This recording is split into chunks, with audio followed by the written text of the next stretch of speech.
Chemistry का first chapter आपको पढ़ाएंगे जो कि है some basic concepts of chemistry. इसमें आपको पहले ये बताएगा कि केमिस्ट्री ज़िंदगी में क्यों इंपॉर्टेंट है, कौन सा केमिकल हम यूज़ करते हैं, क्या फ़ायदे हैं, सिग्निफिकेंट फिगर क्या होती है, एलिमेंट क्या होता है, मिक्सचर क्या होता है। ये सारी बेसिक बातें हम आपसे नहीं करेंगे। हम आपको ये बताएंगे कि लॉज ऑफ केमिकल कॉम्बिनेशन क्या होता है। तो लॉज ऑफ केमिकल कॉम्बिनेशन आज हम आपको पढ़ाएंगे। 5 ऐसे बड़े लॉज हैं केमिस्ट्री में, 5 ऐसे बड़े लॉज हैं जो ये डिसाइड करते हैं कि एलिमेंट किस तरह से कंबाइन करके कंपाउंड फॉर्म करेंगे, किस तरह से एलिमेंट कंबाइन करके कंपाउंड फॉर्म करेंगे, कि कितना मास एक एलिमेंट का दूसरे एलिमेंट के मास से कंबाइन करेगा, कितने परसेंटेज में कॉम्बिनेशन होगा, कितने मोल में कॉम्बिनेशन होगा, कौन सी गैस कितने रेशियो में कंबाइन करेगी। ये सारी बातें 5 लॉज डिसाइड करेंगे जिनको हम बोलते हैं लॉज ऑफ केमिकल कॉम्बिनेशन। तो लॉज ऑफ केमिकल कॉम्बिनेशन हम स्टार्ट करेंगे और उसमें जो सबसे पहला सर्वप्रथम लॉ है वो सबने पढ़ रखा है, law of conservation of mass. Law of conservation of मास। तो मैं आपको बता दूं ये सारी बातें 1740-1760 की है, मतलब बहुत पुरानी बातें हैं, तो इसमें नए लॉज नहीं लगेंगे। तो लॉ ऑफ कंजर्वेशन ऑफ मास ये कहता है कि जब भी केमिस्ट्री में कोई 2 एलिमेंट कंबाइन करके एक कंपाउंड का फॉर्मेशन करते हैं तो यहाँ का जो मास होगा वो यहाँ के मास के बराबर होगा। That means mass can neither be created, mass can neither be destroyed. इसका जो मास होगा, इसका जो मास होगा, कंबाइन करके इसका मास, मतलब sum of mass of reactants should be equal to sum of mass of products. बहुत बेसिक बात है, फिर भी मैं चाहूंगा कि आप नोट्स बना लें, हेडिंग डाल लें और स्टार्ट कर दें। हेडिंग डाल दें लॉज ऑफ केमिकल कॉम्बिनेशन और पहला law, law of conservation of mass. Sum of mass of reactants is equals to sum of mass of products. Example से स्टार्ट करते हैं कहानी। जैसे मान लीजिए कार्बन ऑक्सीजन से कंबाइन किया टू गिव कार्बन डाइऑक्साइड। ये रिएक्शन बैलेंस्ड है, एक कार्बन 2 ऑक्सीजन 2 ऑक्सीजन। कार्बन का एटॉमिक मास 12, ऑक्सीजन का atomic mass 16।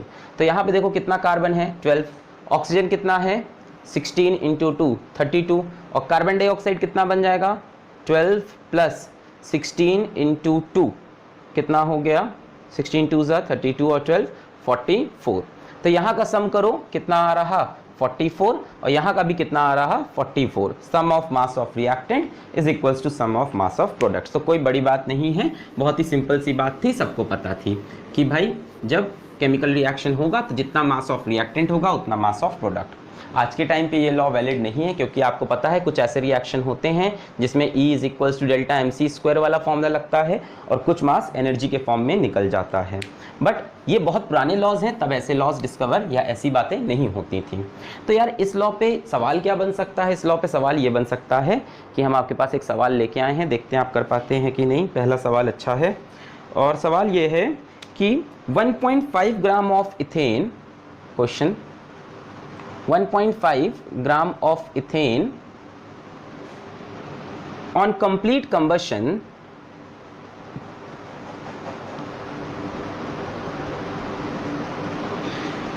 give 44 gram of carbon dioxide and 4.4 होगा and 2.7 gram of H2O, show that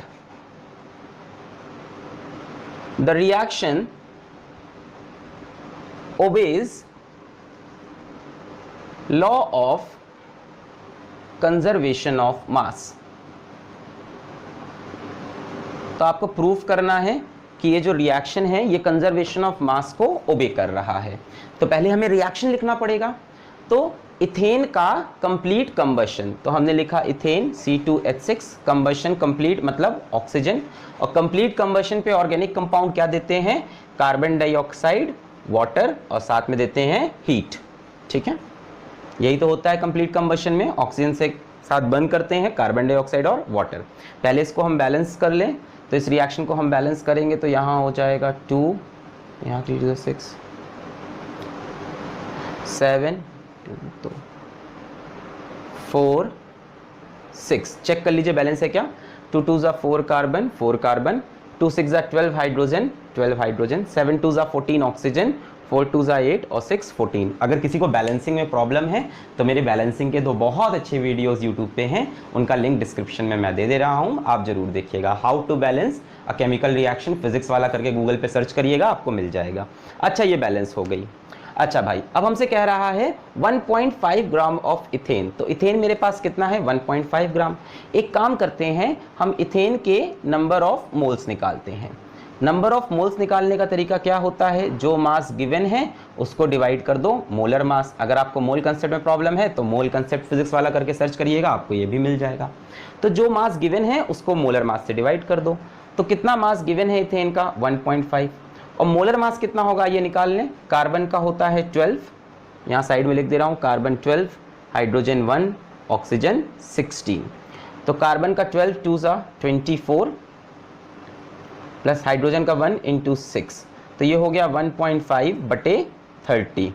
तो ये कितना हो जाएगा, यहाँ से पॉइंट हटा, 15/300, 15 1 जा 15 2 जा 30, 1/20 दैट इज 0.05 मोल्स। तो मेरे पास इथेन के 0.05 मोल्स हैं। मोल्स क्यों निकाल रहे हैं अभी समझाते हैं। हमें बताना है कि ये ओबे कर रहा है लॉ ऑफ कंजर्वेशन ऑफ मास। तो 1.5 ग्राम इसका है, दिया हुआ है। ऑन कंप्लीट कंबशन गिव 4.4 ग्राम, इसका भी मास दिया हुआ है, और वाटर भी दिया है 2.7 ग्राम। अभी हमें प्रूफ करना है कि ये कंजर्वेशन ऑफ मास को दिखा रहा है, तो हमें ऑक्सीजन का मास भी चाहिए होगा। तो ऑक्सीजन का मास निकालने के लिए हम ये अप्रोच लगा रहे हैं। तो कितने मोल हैं 0.05 मोल्स, किसके, इथेन के। ठीक है, अब देखो यहाँ से अगर 2 मोल होते इथेन के तो ऑक्सीजन के 7 मोल रिक्वायर्ड होते। 2 मोल ऑफ इथेन को कितने मोल रिक्वायर्ड होते, 7 मोल ऑफ ऑक्सीजन रिक्वायर्ड होते। पर हमारे पास कितने हैं 0.05 मोल हैं इथेन के, तो ऑक्सीजन के कितने मोल रिक्वायर्ड होंगे 7/2 × 0.05, इतने मोल रिक्वायर्ड होंगे हमारे ऑक्सीजन के। तो इसको मैं क्या लिख सकता हूँ 1/20, तो ऐसे ही लिख लेते हैं। तो कितना हो जाएगा 7/40 मोल्स ऑफ ऑक्सीजन। क्या ये बात समझ में आई है। अगर 2 मोल होते हैं इथेन के तो 7 मोल रिक्वायर्ड होते हैं, पर 2 तो है नहीं, 0.05 है, तो कितने रिक्वायर्ड होंगे 7/2 × 0.05, उसको 1/20 लिख लिया। इतने मोल ऑफ ऑक्सीजन रिक्वायर्ड होंगे। बहुत बढ़िया, 7/40 मोल्स। अच्छा, अब यहाँ से ऑक्सीजन का मास निकाल लेते हैं। कैसे निकालेंगे, number of moles is equals to mass given upon molar mass. ये तो भाई मोल का सबसे बेसिक फॉर्मूला है। नंबर ऑफ मोल्स का फॉर्मूला क्या होता है, मास गिवन बटे मोलर मास। तो नंबर ऑफ मोल्स ऑक्सीजन के कितने आए हैं 7/40। मास ऑफ ऑक्सीजन कितना दिया है हमें, नहीं दिया, वही तो निकालना है। मोलर मास कितना हो जाएगा, ऑक्सीजन का मास है 16 और ये 2 लगाए तो 16 2 जा 32 लिख देंगे। यहाँ से मास कितना आ जाएगा 7/40 मल्टीप्लाइड बाई 32, किससे कट रहा है 4 से, 4 8 जा 30। तो ऑक्सीजन का मास आया 5.6 ग्राम। यही इस क्वेश्चन में निकालना था प्रूफ करने के लिए।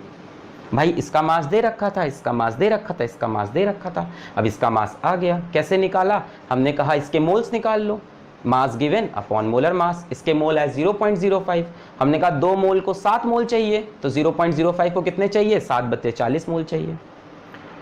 अब हमने कहा इसका मास निकाल लो, तो नंबर ऑफ मोल्स का फॉर्मूला फिर से लगा दिया, मास बटे molar mass. Number of moles 7/40, मास नहीं पता, मोलर मास रख दिया ऑक्सीजन का 32, 16 × 2। यहाँ से मास ऑफ ऑक्सीजन निकल आया 5.6 ग्राम। बस अब हमें चेक करना है कि क्या रिएक्टेंट का मास प्रोडक्ट के मास के बराबर है, तो इन दोनों को जोड़ दो।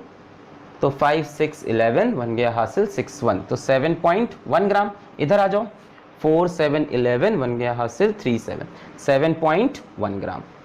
तो आप देखो जितना प्रोडक्ट का मास है उतना ही रिएक्टेंट का मास है। तो हमने प्रूफ कर दिया कि law of conservation of mass valid है। यही इसका एकमात्र अच्छा सवाल बन सकता था जो मैंने आपको करा दिया। बाकी एनसीईआरटी में भी आप देखोगे तो इसका कोई सवाल नहीं मिलेगा।